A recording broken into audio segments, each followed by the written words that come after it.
اے نوجوان مسلم، یہ مہینہ صرف خوشی کا نہیں، کمائی کا مہینہ ہے۔ یہ بازار رحمت ہے، یہ ساتیں انمول ہیں، یہ لمحات لوٹ کر نہیں آئیں گے۔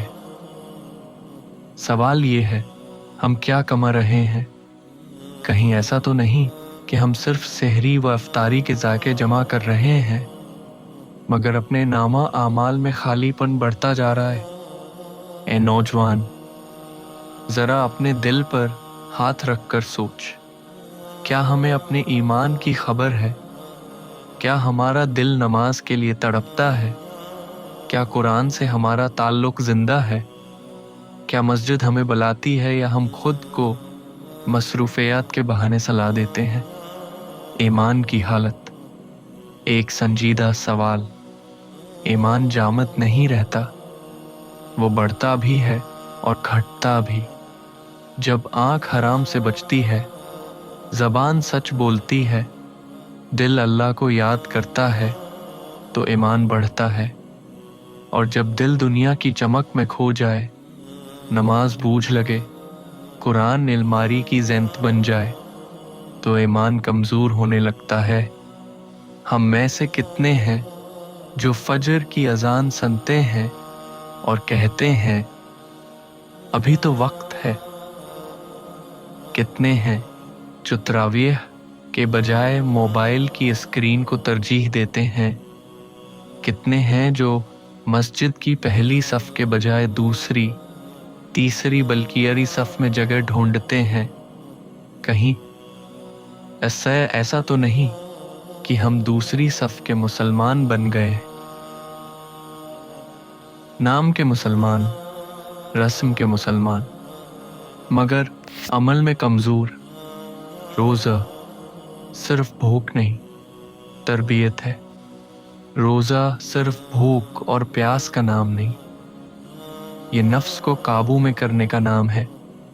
یہ آنکھ کو جھکانے، زبان کو روکنے، دل کو صاف کرنے کی مشق ہے۔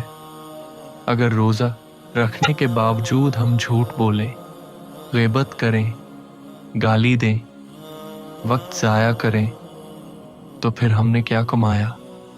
سوچو، جب ہم افطار کرتے ہیں تو کتنی خوشی محسوس ہوتی ہے، تو وہ خوشی کیسی ہوگی جب قیامت کے دن اللہ فرمائے گا یہ میرا بندہ ہے، اس نے میرے لیے بھوک برداشت کی، اسے جنت عطا کرو۔ نماز، اللہ سے ملاقات۔ نماز کوئی رسم نہیں، یہ اللہ سے ملاقات ہے۔ دن میں 5 بار اللہ ہمیں بلا رہا ہے۔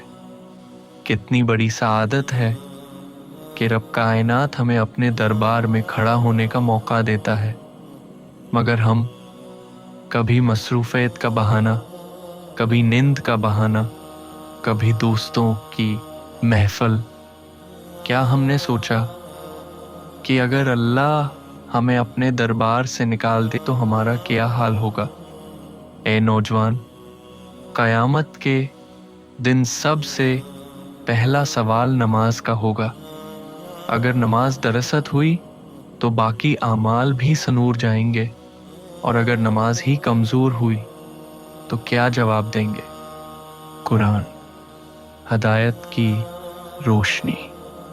یہ وہ مہینہ ہے جس میں قرآن نازل ہوا، مگر افسوس ہمارا تعلق قرآن سے صرف رسم تک محدود ہے۔ ہم تلاوت تو کرتے ہیں مگر سمجھنے کی کوشش نہیں کرتے۔ ہم سنتے تو ہیں مگر دل پر اثر نہیں لیتے۔ قرآن صرف پڑھنے کے لیے نہیں، جینے کے لیے ہے۔ یہ ہمیں سچائی، صبر، تقوی، اخلاص اور عدل سکھاتا ہے۔ یہ ہمیں بتاتا ہے کہ زندگی عارضی ہے اور اصل منزل آخرت ہے۔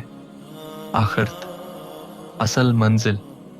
اے نوجوان، ہم سب کو اللہ کے پاس جانا ہے۔ یہ دنیا عارضی ہے، امتحان گاہ ہے۔ آج جو وقت ہمارے پاس ہے کل نہیں ہوگا۔ ذرا تصور کرو، قیامت کا دن ہے، زمین ہل رہی ہے، آسمان پھٹ چکا ہے، لوگ پریشان ہیں، ہر شخص کہہ رہا ہے